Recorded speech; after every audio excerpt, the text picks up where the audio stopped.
Hello friends, welcome to Pebbles. நம்ம இன்னைக்கு செய்ய போறது முட்டை குருமா, அதாவது ரொம்ப சிம்பிள் மெத்தட்.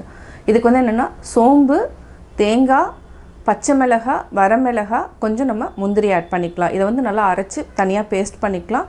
இது கூட வெங்காயம், தக்காளி, கொஞ்சம் மசாலா சேர்த்து செய்ய போறோம்.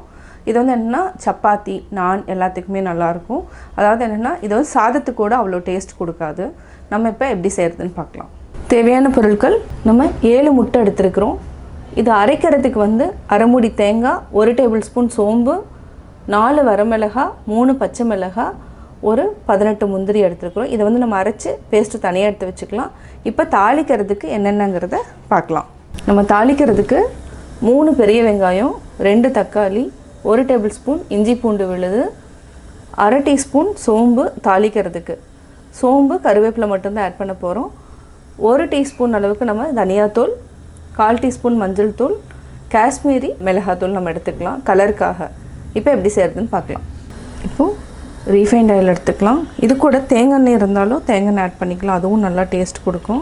நம்ம ஒரு 2 டேபிள் ஸ்பூன் அளவுக்கு ரீஃபைண்ட் ஆயில் ஆட் பண்ணியாச்சு. தாளிக்கிறதுக்கு சோம்பு, கருவேப்பிலை, இதுக்கு கடுகு எதுவுமே ஆட் பண்ணக்கூடாது. இது நல்லா பொரியணும். நல்லா பொரிஞ்சிருச்சு. பொரிஞ்சதுக்கப்புறம் நல்லா வாசம் வரும். அதுக்கப்புறம் நம்ம வெங்காயத்தை ஆட் பண்ணிக்கலாம். பொன்னிறமாக ஒரு நிமிஷம் வரைக்கும் நல்லா வதக்கிக்கலாம். இதுக்கிடையில் நம்ம அரைக்க வேண்டியதை அரைச்சிக்கலாம். நம்ம காரத்துக்கு இது மட்டும்தான் ஆட் பண்ண போகிறோம். 3 பச்சை மிளகாய், 4 வரமிளகாய், முந்திரி, தேங்காய், சோம்பு, இதை அரைச்சி பேஸ்ட் பண்ணிக்கலாம். வெங்காயம் நல்லா வதங்கிடுச்சு. இப்போது இஞ்சி பூண்டு பேஸ்ட்டு 1 டேபிள் ஸ்பூன் ஆட் பண்ணிக்கலாம். இப்போ நம்ம தக்காளி போட்டுக்கலாம். தக்காளி ஒரு 30 செகண்ட்ஸ் வதங்கினதுக்கப்புறம் நம்ம மசாலா ஆட் பண்ணிக்கலாம். இதுக்கடையில் நம்ம முட்டையை வந்து நல்லா அடித்து வச்சுக்கலாம். வந்து ரெண்டையும் மிக்ஸ் பண்ணி வச்சுக்கலாம். 30 செகண்ட்ஸ் ஆயிடுச்சு. இப்போ நம்ம கொஞ்சமாக மஞ்சள்தூள், காஷ்மீரி சில்லி மிளகாத்தூள், மல்லித்தூள், இதையும் பச்சை வாசனை போகிற வரைக்கும் நல்லா ஃப்ரை பண்ணிக்கலாம். தண்ணி ஒரு 1/2 டம்ளர் ஊற்றிக்கலாம்.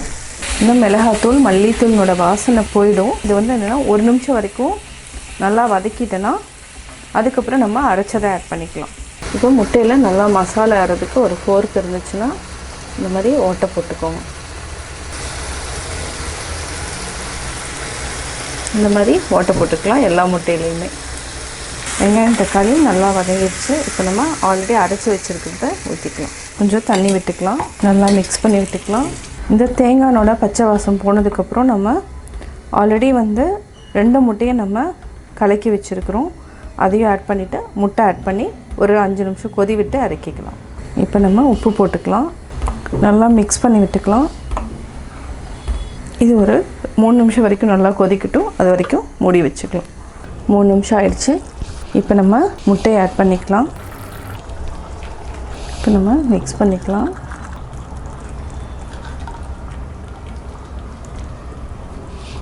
இப்போ நம்ம ஆல்ரெடி மிக்ஸ் பண்ணி வச்சுருக்கிற முட்டை இதையும் நம்ம அப்படியே ஊற்றிடலாம்.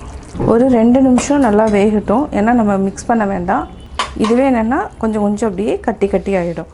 அதுக்கப்புறம் நம்ம கலரிக்கலாம். மூடி வச்சுக்கலாம் ஒரு 2 நிமிஷம் வரைக்கும். 2 நிமிஷம் ஆயிடுச்சு. இப்போ அப்படியே பொறுமையாக கிளறி விட்டுக்கலாம். இப்போ நம்ம கொத்தமல்லி தழை கட் பண்ணி தூவிக்கலாம். லாஸ்ட்டில் கொத்தமல்லி தழை தூவினா அந்த ஃப்ளேவர் வந்து ரொம்ப நல்லாயிருக்கும் இந்த குருமாவுக்கு. இதை நல்லா மிக்ஸ் பண்ணி விட்டுணும். சுவையான முட்டை குருமா ரெடி. முட்டை குருமா எப்படி செஞ்சுங்கிறத பார்த்தீங்க. கட்டாயம் உங்களுக்கு இந்த வீடியோ பிடிச்சிருக்கும். இந்த வீடியோ பிடிச்சதுன்னா லைக் பண்ணுங்கள், ஷேர் பண்ணுங்கள், கமெண்ட் பண்ணுங்கள். மறக்காமல் பெபிள்ஸ் தமிழ் சேனலையும் கோபி சுதா சேனலையும் சப்ஸ்கிரைப் பண்ணுங்கள்.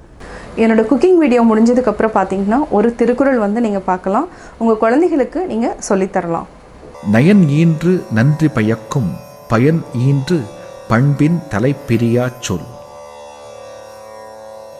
நாம் நல்லவற்றை இனிமையாக சொற்களினால் பேசினால் கேட்பவர்க்கு நன்மை தருவதோடு நமக்கும் இன்பத்தை தரும்.